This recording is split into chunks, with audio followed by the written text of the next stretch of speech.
série do speedrun. Bom, a gente está começando esse vídeo aqui de hoje com 1109. Vamos ver até onde a gente chega aqui hoje. Deixa eu clicar aqui então no desafio. E beleza. Bom, apareceu aqui um adversário de 1061. Na partida passada eu vinha jogando D4. Vamos alternar um pouco. Vou jogar agora com D4. É legal que assim a variância de rating ela diminuiu, né? Então isso faz agora com que a gente consiga jogar mais partidas aí em certas faixas de rating, né? Porque no começo tava subindo, assim, cada partida tava dando muitos pontos de rating, né? E então a gente passou pouco tempo ali em algumas faixas. Nessa aqui, digamos, dos 1000 até os 1400, a gente vai conseguir jogar mais partidas. 5 eu vou capturar o peão. Pessoal, é interessante que isso tenha acontecido, porque assim, isso vai dar margem aqui para a gente falar um pouco sobre gambitos, de um modo geral, porque essa é uma pergunta que eu sempre recebo bastante. Não fiquem preocupados com o tempo que a gente vai acabar perdendo nessa explicação, porque é importante a gente esclarecer isso. Porque assim, o gambito, ele tem uma filosofia muito parecida com a de você tentar castigar o seu adversário por alguma coisa. Né? Então, você jogar um gambito, geralmente é a mesma coisa de você estar fazendo um lance um pouco mais violento. O que eu quero dizer com isso? Geralmente, você precisa ter algum tipo de motivo para você estar gambitando alguma coisa. Outra vez, isso remete a gente àquela coisa do adversário precisar cometer algum tipo de imprecisão, né? Para a gente ter direito a gambitar algum material nosso. Com isso eu quero dizer que a maioria dos gambitos, por esse motivo, não são ideias particularmente sólidas, né, que se sustentam, objetivamente falando. Geralmente são basicamente ideias não tão boas, vamos colocar assim. Né? São aquelas ideias que se o seu adversário conhecer a resposta, você geralmente vai ficar mal na posição. Claro que tem exceções, né? Existem gambitos que são realmente muito sólidos. Agora, são exceções mesmo, porque a maioria dos gambitos aqui dos primeiros lances geralmente não tem esse sentido lógico. Aqui, por exemplo, eu joguei D4. Qual é o motivo que o meu adversário teria aqui para pensar que ele tem o direito já de estar me agredindo assim com um lance como E5? Né? Então, não é para isso aqui funcionar, do ponto de vista objetivo, vamos colocar assim. Então, por isso que rapidamente eu capturei o peão e agora eu vou proteger esse peão aqui do centro e argumentar que aqui eu tenho um peãozinho saudável a mais. Bom, agora a gente falou toda essa coisa para agora a gente ter que lidar com problemas um pouco mais específicos aqui, né? Tudo bem, ele está planejando recuperar o peão, coisa que muito provavelmente ele vai conseguir fazer, mas às custas de descoordenar toda a posição dele. Né? Percebam que a própria dama já está ocupando agora uma casa não muito natural ali para ela. Né? A dama não está nada bem aqui na casa de E7. Então assim, eu meio que já consegui o que eu queria. Né? Ele precisou fazer um lance artificial como o dama E7, que está obstruindo aqui a saída do bispo. Então eu acho que eu posso, por exemplo, devolver esse peão aqui a mais, que eu tinha a mais, em troca de acelerar o meu desenvolvimento e deixar as peças dele ali meio deslocadas. Porque a alternativa seria jogar bispo F4, mas eu estou um pouco receoso com dama B4 cheque. Porque aí é um cheque que também ataca o meu bispo, né? Então bispo F4, se eu jogar esse aqui, ele tem cheque. Porque se eu cobrir, por exemplo, de peão, está caindo ali em F4 depois. Talvez eu possa jogar bispo F4 e quando ele jogar dama B4, eu jogo bispo D2. Meio que forçando ele a capturar aqui, então eu desenvolvo o cavalo. Isso me dá alguns tempos, né? Porque, claro, a dama dele vai tomar o meu peão ali, vai perder vários tempos com isso, vai precisar voltar a dama depois. Então acho que eu vou nessa, hein? Primeiro eu não ia jogar esse lance, mas acho que é uma boa ideia. Isso, e agora esse era o meu plano. Voltar para cá, forçando, mais ou menos forçando ele a tomar aqui.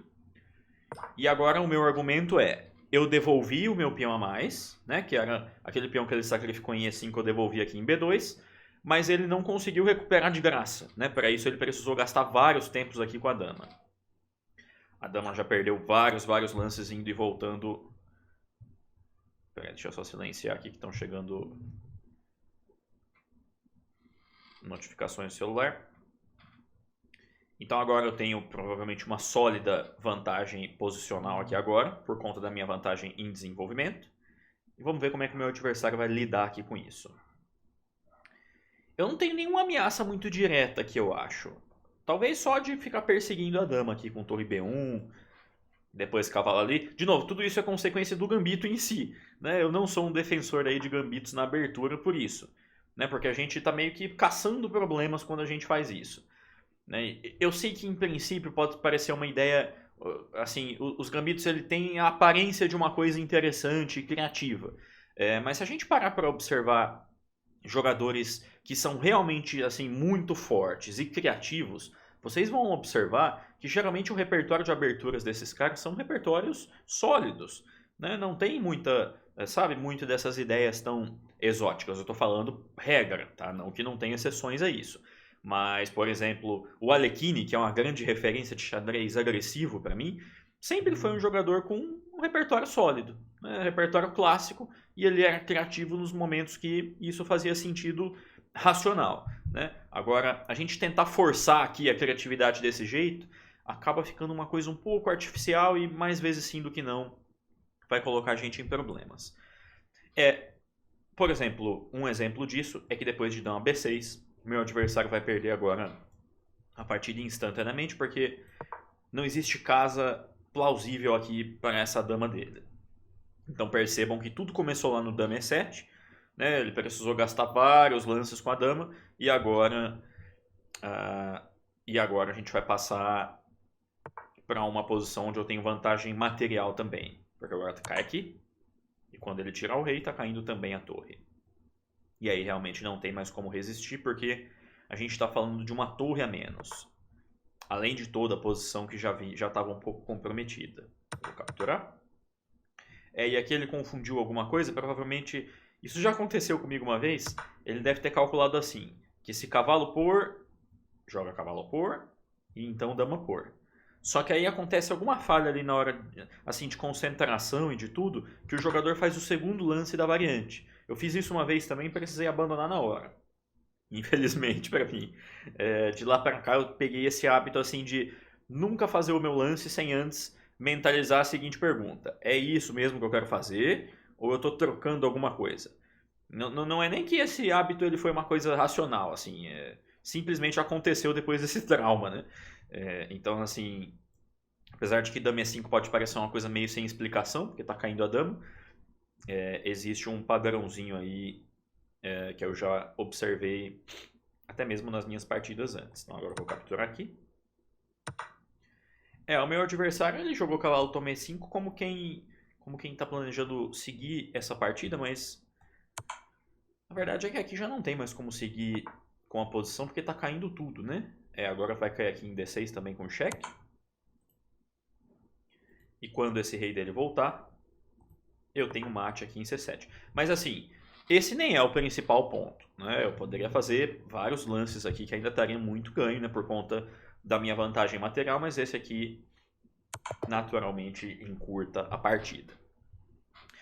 Bom, pessoal, essa foi uma partida um pouco mais curta, só que foi interessante porque surgiu um cenário diferente, né? A gente vinha jogando partidas onde, pelo menos até onde eu lembro, não vinham acontecendo tantos gambitos, e eu tava torcendo para chegar esse momento onde alguém jogasse algum tipo de gambito para finalmente a gente poder tocar nesse tema, né? Que eu acho realmente muito importante.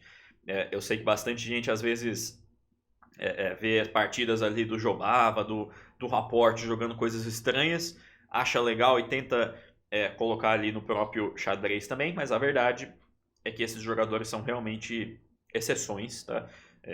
Via de regra, a gente não deve utilizar ideias como essa daqui na abertura, simplesmente porque ela não tem justificativa lógica, né? É só uma vontade de ser criativo, de ser agressivo.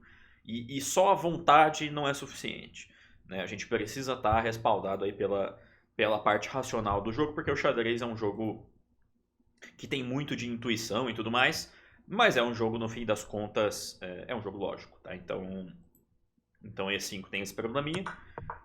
Bom, pessoal, aí entra uma coisa importante aqui da partida, porque assim, não é porque eu tenho um peão a mais que eu vou ficar, sabe, fazendo grandes loucuras para proteger esse peão. Não, tá? Eu não... Que nem aconteceu na partida, a gente não deve desconsiderar, por exemplo, devolver o peão no momento apropriado.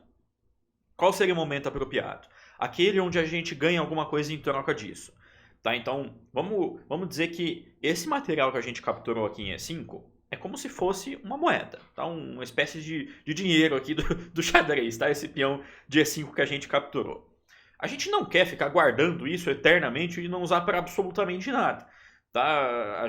A nossa ideia é justamente trocar por alguma coisa que seja mais valiosa se surgir a oportunidade. Né? Então, a coisa mais valiosa nesse caso foi esse momento aqui que a gente julgou que era melhor realmente devolver o peão em troca da dama dele perder aqueles tempinhos. Né? Porque caso contrário, eu estaria considerando fazer lances como esse.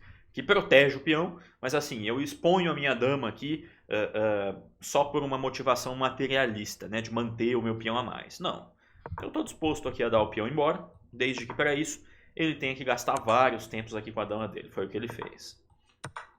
E aqui foi o erro decisivo, porque quando ele joga dama B6 ele permite esse cavalo D5, a dama não tem casa, acaba caindo aqui em C7, isso encerra a partida.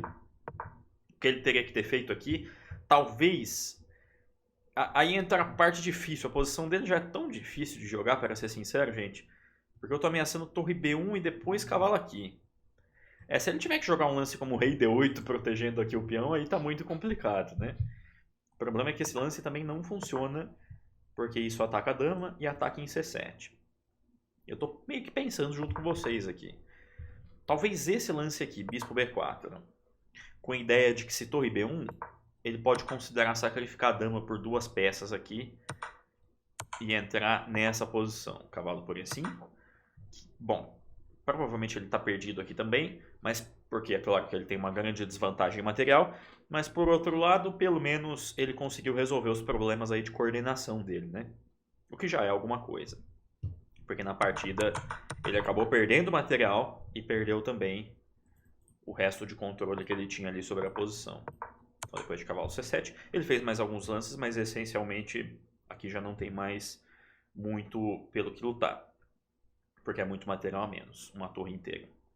Bom, pessoal, espero que vocês tenham curtido aí esse nosso episódio de hoje. Foi um pouco mais curto, né? A partida foi um pouco mais curta, mas é assim mesmo, né? Eu já tenho uma coisa que eu percebi é que assim, algumas partidas vão ser um pouco mais longas, outras um pouquinho mais curtas.